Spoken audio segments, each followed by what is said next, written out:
서방님, 배가 너무 아픕니다. 아니 청란아, 이게 무슨 일이냐? 의원을 불러라. 조선시대에 과부 시어머니가 애지중지 키우던 아들 석준에게 시집 온 청란. 알 수 없는 비린내 나는 한약의 정체. 매일 아침 이 약을 먹어야 한다. 딸도 아들로 바꿔준다고 했어. 꼭 아들을 낳아야 해. 어서 오세요. 여기는 꿀단지 사랑방입니다.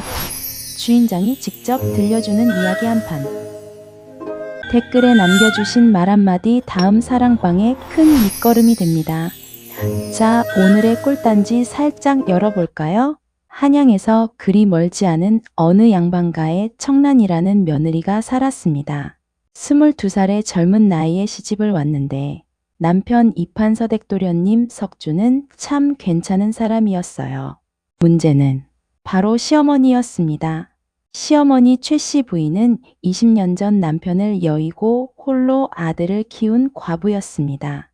그런데 이 양반이 아들에 대한 집착이 보통이 아니었어요. 우리 석준이는 태어날 때부터 달랐다. 첫 울음소리부터 범의 기상이 있었고 100일 때는 벌써 눈빛이 남달랐으며 아침부터 저녁까지 아들 자랑이 끝이 없었습니다. 그런데 아들이 장가를 들었으니 이제 며느리가 그 자리를 차지한 거예요. 최 씨 부인 입장에서는 평생 자기만 바라보던 아들을 빼앗긴 기분이었던 겁니다. 첫날부터 청란을 향한 시어머니의 공격이 시작됐습니다. 아가야! 이 김치는 또 왜 이 모양이냐? 내가 먹던 김치는 속이 꽉 차고 국물이 적당히 배어야 하는데 이건 뭐냐? 돼지도 안 먹을 것 같구나. 청란이 정성껏 담근 김치였지만 시어머니는 한 입 맛보고는 마당에 던져버렸습니다. 대체 시집 오기 전에 뭘 배우고 온 거냐? 바느질은? 어디 내가 꿰n 바늘땀 좀 보자. 청란이 정성껏 수놓은 보자기를 보고는 이게 수놓은 거냐? 달기 발로 긁어놓은 거냐? 한심하구나. 내가 너만 했을 때는 하지만 이건 시작에 불과했습니다. 새벽 4시. 아니 아직도 자고 있느냐? 양반집 며느리가 해가 중천에 떠서야 일어나면 되겠느냐? 해는 아직 뜨지도 않았는데 말이죠. 청란이 급히 일어나 세수를 하고 있으면 세수는 왜 그렇게 오래 하느냐? 물 아까운 줄도 모르고 부엌에 가서 아침 준비를 하면 불은 왜 그렇게 세게 떼느냐? 나무가 저절로 생기는 줄 아느냐? 약하게 떼면 불이 그렇게 약해서야 밥이 언제 되겠느냐? 아침상을 차리면 국은 왜 이렇게 짜냐? 간도 못 맞추느냐? 간을 약하게 하면 이게 국이냐 물이냐? 건더기는 어디 있고? 그런데 진짜 압권은 아들 석준이와 관련된 일이었습니다. 어느 날 저녁 청란과 석준이 대청마루에서 나란히 앉아 달을 보고 있었어요. 저 달이 참 밝구려.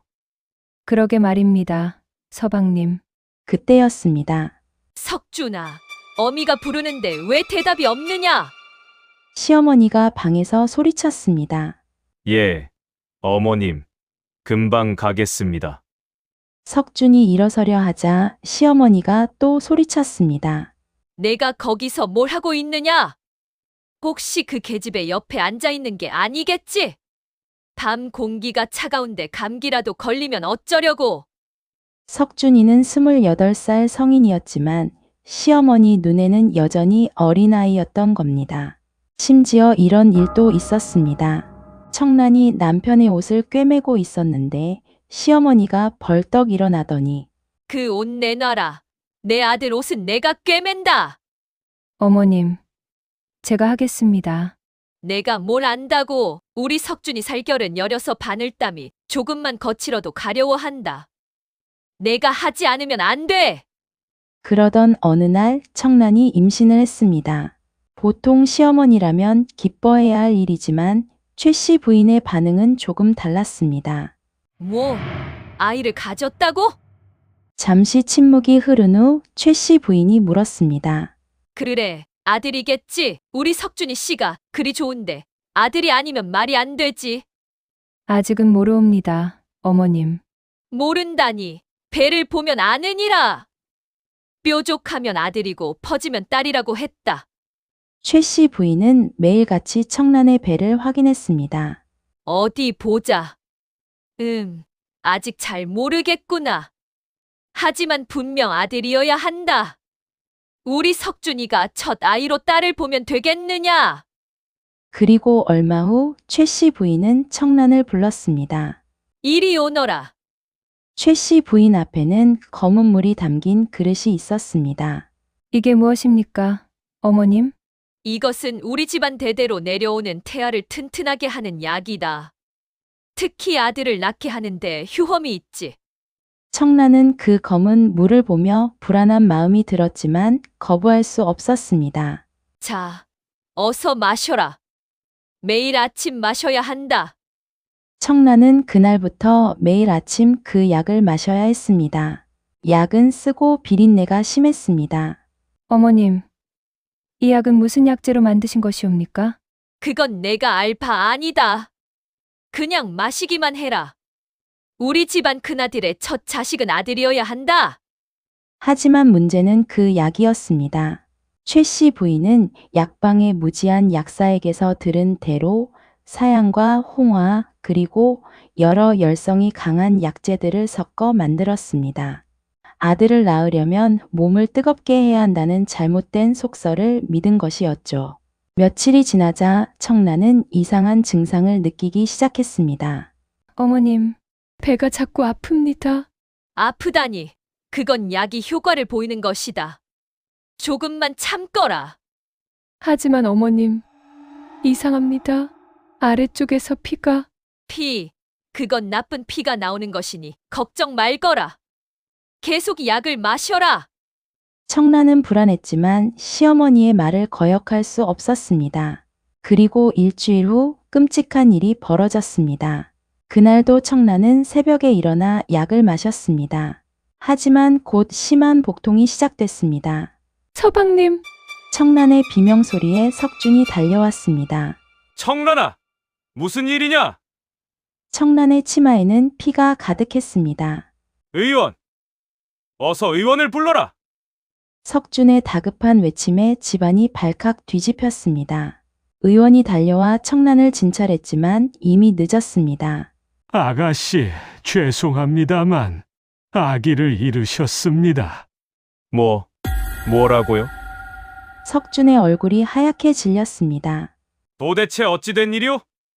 아내는 건강했고 별다른 무리도 하지 않았소. 의원이 심각한 표정으로 말했습니다. 도련님, 혹시 마님께서 특별한 약을 드신 적이 있습니까? 약이라뇨? 그때 청란이 힘없는 목소리로 말했습니다. 드릴 말씀이 있습니다. 시어머님께서 매일 아침 약을 주셨습니다. 아들을 낳게 하는 약이라고. 의원의 얼굴이 굳어졌습니다. 그 약이 어떤 것이었습니까? 침방으로 가서 남은 약재들을 확인한 의원이 혀를 찼습니다. 이것은 사양의 홍화, 그리고 열성이 강한 약재들이 섞여 있습니다. 이런 것을 임신한 여인에게 먹이면 유산이 될 수밖에 없습니다. 뭐라고? 석준이 어머니 방으로 달려갔습니다. 어머니는 지금 무슨 짓을 하신 겁니까? 최 씨 부인은 당황해서 말을 더듬었습니다. 나는 그저 아들을 낳게 하려고. 약방 주인이 좋다고 해서.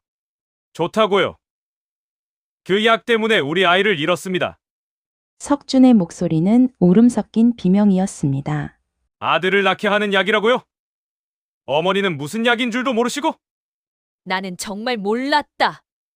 약방 주인이 아들을 낳게 하는 효험 있는 약이라고. 의원이 한숨을 쉬며 말했습니다. 무지한 약방 주인들이 간혹 이런 잘못된 처방을 합니다. 사향과 홍화는 예로부터 임신부가 먹어서는 안 되는 약재입니다. 태아에게 독이 되기 때문이지요. 그럼 내 아이를. 청란이 자신의 배를 쓰다듬으며 눈물을 흘렸습니다. 죄송합니다, 마님. 마님의 몸도 많이 상하셨습니다. 한동안은 절대 무리하시면 안 됩니다. 그날 밤 그 집은 조문집처럼 조용했습니다. 청란은 눈물도 마른 채 천장만 바라보았습니다. 석주는 아내의 손을 꼭 잡고 함께 눈물을 흘렸습니다. 그리고 최 씨 부인은 자신의 방에서 무릎을 꿇고 앉아 있었습니다. 내가 손주를. 하지만 며칠 후 놀라운 일이 벌어졌습니다. 최 씨 부인은 자신의 잘못을 인정하기는커녕 오히려 청란을 탓하기 시작했습니다. 내가 몸조리를 제대로 하지 않아서 그런 것이다.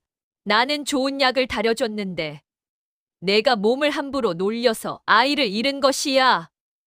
석준이 믿을 수 없다는 표정으로 말했습니다. 어머니, 어떻게 그런 말씀을 하실 수 있습니까? 의원이 분명히 그 약 때문이라고 했지 않습니까? 의원이 뭘 안다고 그저 아무 말이나 하는 것이다. 사실은 내 마누라가 조심성이 없어서 그런 것이야.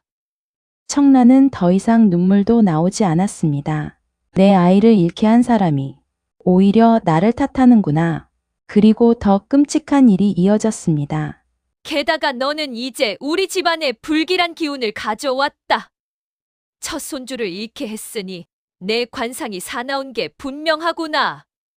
우리 석준이도 안색이 안 좋은데 이게 다 며느리가 잘못 들어와서 이 사단이 난 거지.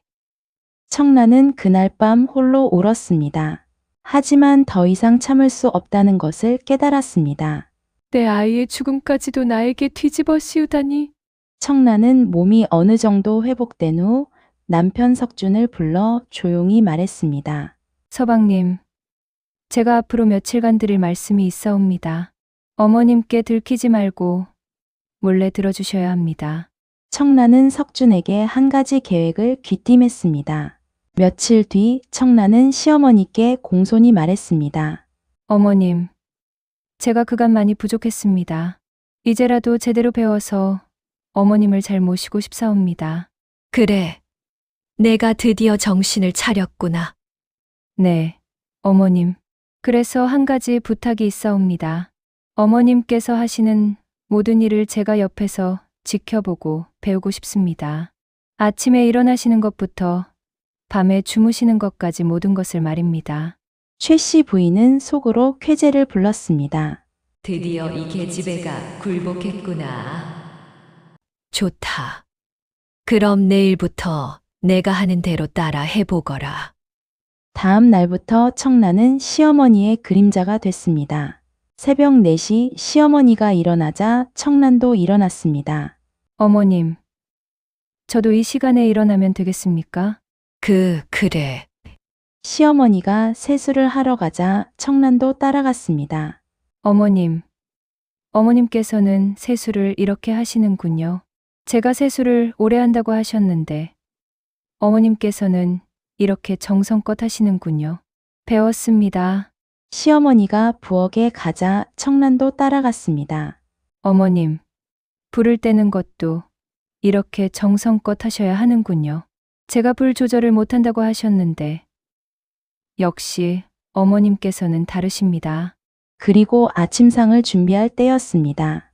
청란은 시어머니가 하는 대로 따라했습니다. 어머님, 국에 가는 이 정도면 되겠습니까?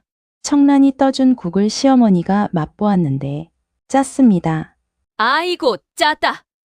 어머님께서 어제 제 국이 싱겁다고 하셔서 오늘은 어머님께서 하신 대로 똑같이 했습니다. 시어머니는 할 말이 없었습니다. 그날 저녁에는 더 재미있는 일이 벌어졌습니다. 석준이가 대청마루에서 책을 읽고 있었는데 청란이 말했습니다. 서방님, 어머님께서 밤 공기가 차가우니 안으로 들어가시래요.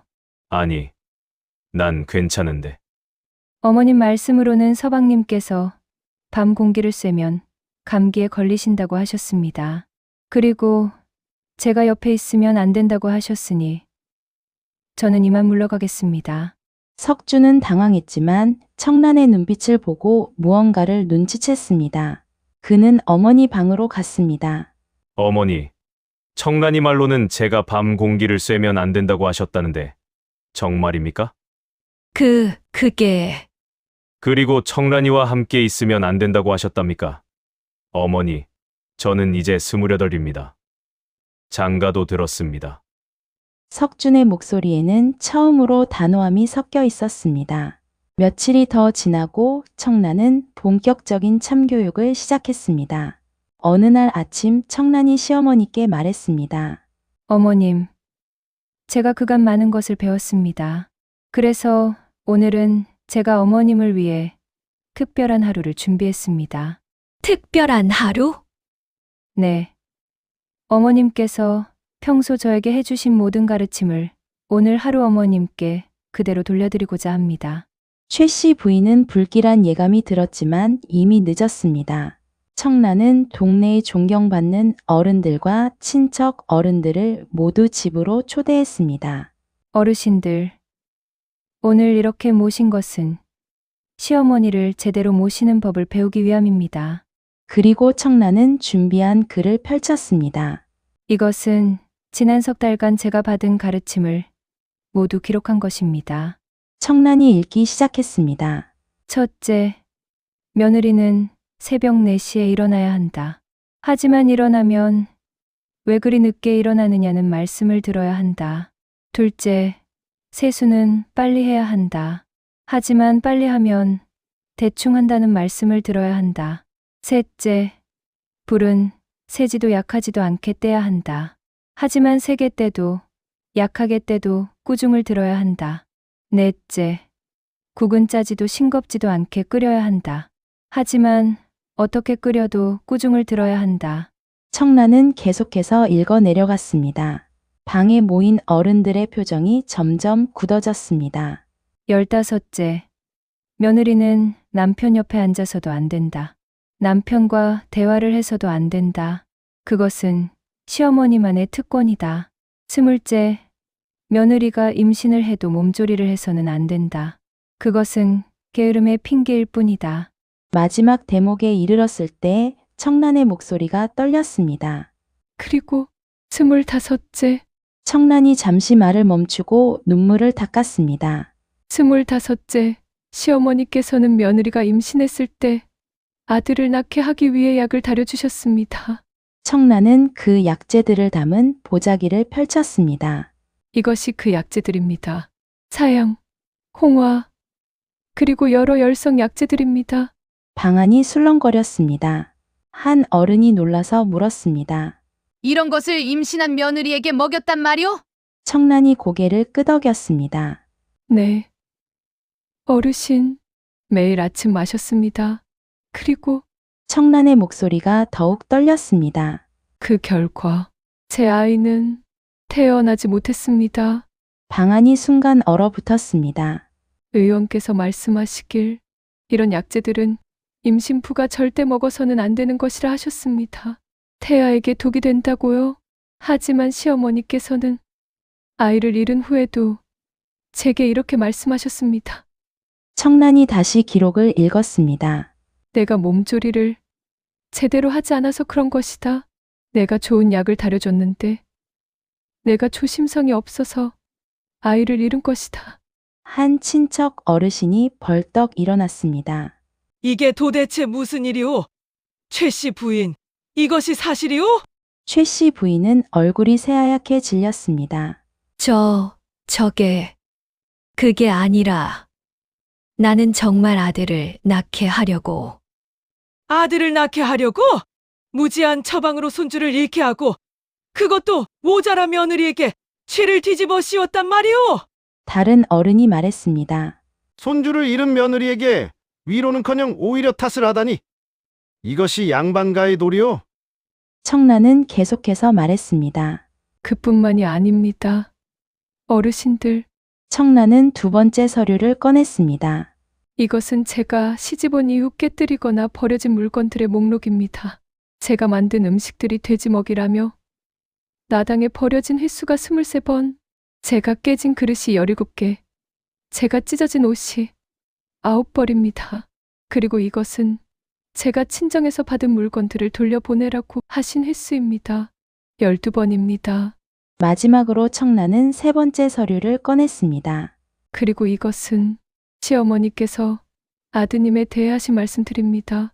청란이 읽기 시작했습니다. 우리 석준이는 밤 공기를 쐬면 안 된다. 우리 석준이는 살결이 여려서 특별한 옷을 입어야 한다. 우리 석준이는 하루에 3번 문안을 와야 한다.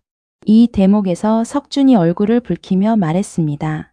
어머니, 저는 28살입니다. 그리고 제 아이를 잃었습니다. 제 아이를. 석준의 목소리가 떨렸습니다. 방안이 조용해졌습니다. 그때 가장 나이 많은 친척 어르신이 입을 열었습니다. 최 씨 부인, 내 말 잘 들으시오. 남편을 일찍 여의고 아들을 훌륭히 키운 것은 기특한 일이오. 하지만 아들은 언젠가 장가를 들고 자기 가정을 꾸려야 하는 법. 그리고 손주를 잃게 한 것도 모자라 며느리에게 그 죄를 뒤집어 씌우다니. 이것은 사람의 도리가 아니오. 며느리를 이렇게 대하는 것은 며느리를 가르치는 게 아니라 괴롭히는 것이오. 아니, 괴롭힘을 넘어 생명을 해친 것이오. 다른 어른들도 하나둘씩 고개를 끄덕이며 최 씨 부인을 질책했습니다. 아들을 아끼는 마음은 이해하지만 이것은 아들을 사랑하는 게 아니라 아들을 망치는 일이오. 며느리에게 이런 짓을 하고도 부끄러움이 없소. 최 씨 부인은 그제야 자신이 무엇을 잘못했는지 깨달았습니다. 무릎을 꿇고 청란 앞에 엎드렸습니다. 미안하다. 정말 미안하구나, 청란아. 그날 이후 최 씨 부인은 변했습니다. 완전히 바뀌지는 않았지만 적어도 청란을 괴롭히지는 않았습니다. 그리고 석준은 어머니와 아내 사이에서 명확한 선을 그었습니다. 어머니, 저는 어머니를 사랑합니다. 하지만 제 아내도 사랑합니다. 그리고 우리가 잃은 아이를 위해서라도 앞으로는 제대로 된 가정을 꾸리겠습니다. 1년 후 청란은 다시 임신을 했습니다. 이번에는 최 씨 부인이 먼저 의원을 불렀습니다. 의원 양반, 우리 며느리가 임신을 했소. 어떻게 해야 아이와 산모가 모두 건강할 수 있겠소? 의원은 놀란 표정으로 최 씨 부인을 바라보았습니다. 부인께서 직접 이런 질문을 하시다니 좋은 일입니다. 우선 산모가 편안히 쉬어야 하고 절대 무리한 일을 시켜서는 안 됩니다. 그리고 이런 약재들, 의원이 사양과 홍화를 가리켰습니다. 이런 것들은 절대 가까이에서는 안 됩니다. 최 씨 부인은 고개를 끄덕였습니다. 알겠소. 그리고 저번에는 제 무지함으로 최 씨 부인의 눈에 눈물이 맺혔습니다. 몇 달 후 청란은 건강한 딸을 낳았습니다. 최 씨 부인은 손녀를 보자 눈물을 흘렸습니다. 미안하다, 청란아. 내가 정말 미안하구나. 그리고 고맙다. 이 아이를 무사히 낳아줬어. 청란이 웃으며 말했습니다. 어머님, 이제 다 지난 일입니다. 이제 우리 함께 이 아이를 잘 키워요. 그렇게 그 집에는 평화가 찾아왔습니다. 청란은 참교육을 통해 시어머니를 변화시켰고 자신의 자리를 당당히 지켜냈습니다. 무엇보다 잃었던 아이를 위해서라도 더 이상은 침묵하지 않겠다는 다짐을 지켜냈습니다. 여러분, 이 이야기의 교훈은 무엇일까요? 참는 것도 미덕이지만 때로는 현명하게 맞서는 것도 필요하다는 것입니다. 청란은 소리를 지르거나 대들지 않았습니다. 대신 냉철하게 증거를 모으고 어른들 앞에서 사실을 밝혔습니다. 그것이 진정한 참교육이었습니다. 그리고 무엇보다 자신과 태어날 아이를 지키기 위해 용기를 낸 것, 그것이 진정한 어머니의 모습이 아니었을까요? 다음 꿀단지도 기대해 주세요. 감사합니다.